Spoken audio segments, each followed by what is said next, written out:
Bienvenue dans le deuxième vidéo tutoriel sur le réseau X sous paquet traceur. Nous allons continuer dans la même lancée que la première vidéo, sauf qu'ici nous allons indiquer comment communiquer deux réseaux différents entre eux. Euh, dans l'immédiat, j'ai le réseau 192.168 2.0 sur deux ordis différents. L'ordi de gauche est à la 2.1 et l'ordi de droite 2.4. Et comme on avait indiqué dans la première vidéo, ils sont capables de se communiquer vu qu'ils sont même sous-réseau. On va continuer le câblage et effectuer un ping.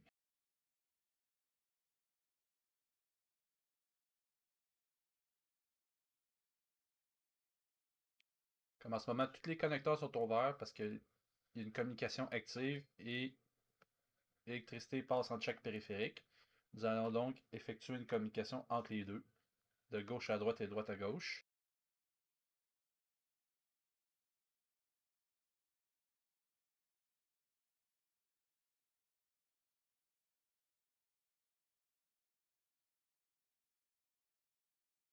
Comme ça, on peut voir l'ordinateur de gauche capable de pigner de droite.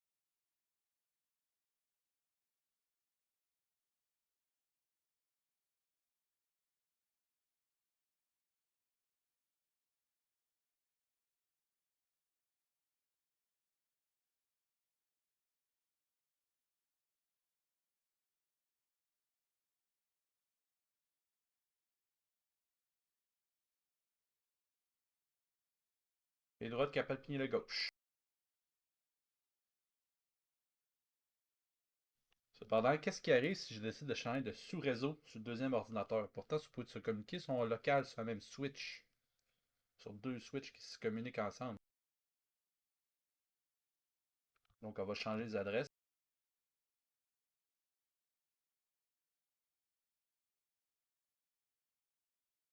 On va mettre 4 points à droite et 3 points à gauche.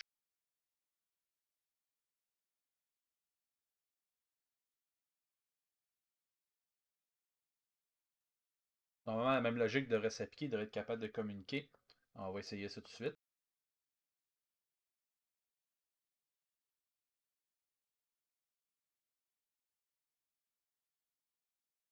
On va faire un autre ping, de gauche à droite.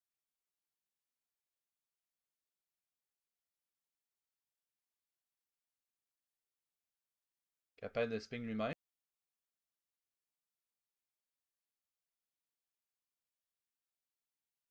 Mais pourtant, là, il n'est plus capable de communiquer avec. Pourtant, c'est les mêmes switches de tantôt. Alors, qu'est-ce qui crée la différence entre ces deux-là? C'est tout simplement parce qu'étant deux sur deux sous réseaux différents, les switches n'ont pas la logique de routage. Et c'est là qu'on va rentrer en ligne de compte le routeur, que lui, c'est sa job de router en deux sous-réseaux. Donc, ce qu'on va faire, c'est qu'on va aller configurer le routeur pour qu'il puisse accepter les deux sous-réseaux.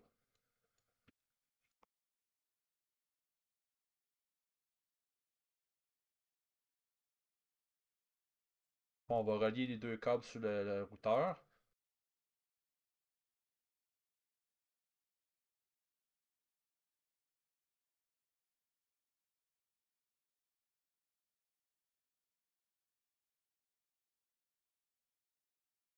Et par contre, dans le cas de Cisco, ce qui est important, c'est d'activer les deux ports en ligne de commande ou en console pour qu'ils puissent communiquer.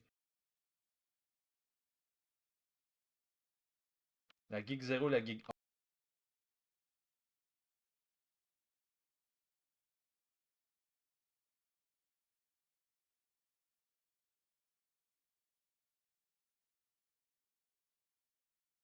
En ayant activé les deux, on va pouvoir commencer à communiquer. Et on va pouvoir réessayer le ping entre les deux, entre gauche et droite.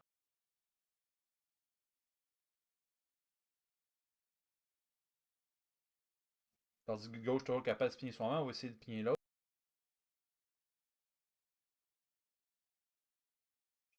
Toujours pas capable. C'est étrange, comment ça donc? Ça, c'est parce que le routeur n'a pas été renseigné avec une adresse de réseau pour devenir l'adresse de passerelle respective des deux réseaux. Donc, il faut mettre les adresses sur le routeur et indiquer une passerelle sur les ordis. Par convention, on met le dernier dernier bit de l'adresse sur 3. Donc, on va mettre 3.254.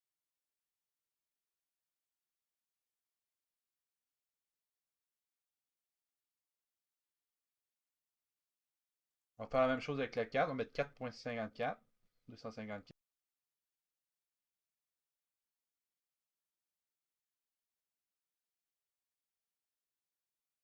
Et là, on va les renseigner au port respectif les adresses. Donc, la 0, ça va être la 3. Puis la 1, ça va être la 4.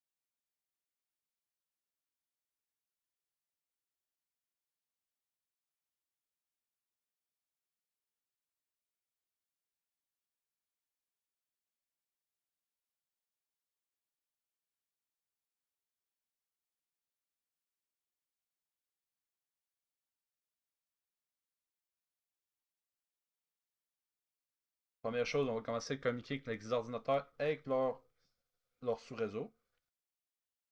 De l'ordi 1 vers le côté de son routeur qui y appartient.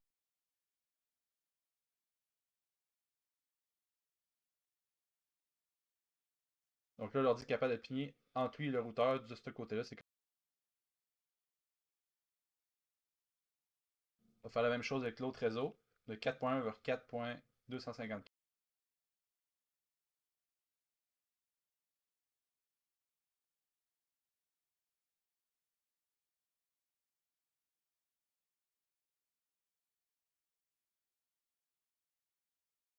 Donc là, on peut voir qu'il est capable de pigner également. Là, on va essayer de communiquer entre les deux en passant par le routeur. Puisque l'adresse de passerelle est indiquée dans l'ordi et que l'adresse passerelle est indiquée sur le routeur, il va pouvoir faire le chemin. Parce que dans le routeur, dans sa tête, il va avoir la table de routage pour faire les deux. On va essayer de gauche à droite.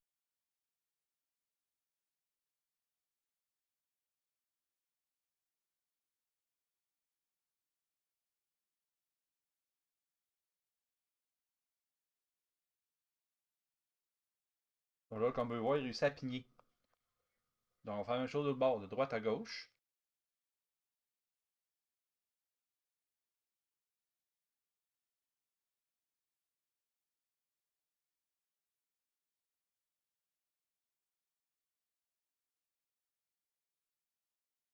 Et ça marche également de l'inverse.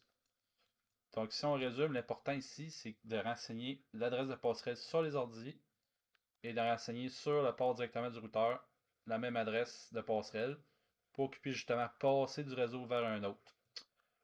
Donc j'espère que cela vous aide un petit peu et si jamais vous avez aimé la vidéo, donnez un petit pouce j'aime ou likez ou commentez. Sinon, ben, vous pouvez aussi mettre un petit pouce vers le bas si jamais vous n'avez pas aimé. Et on se voit dans le troisième tutoriel. Bonjour!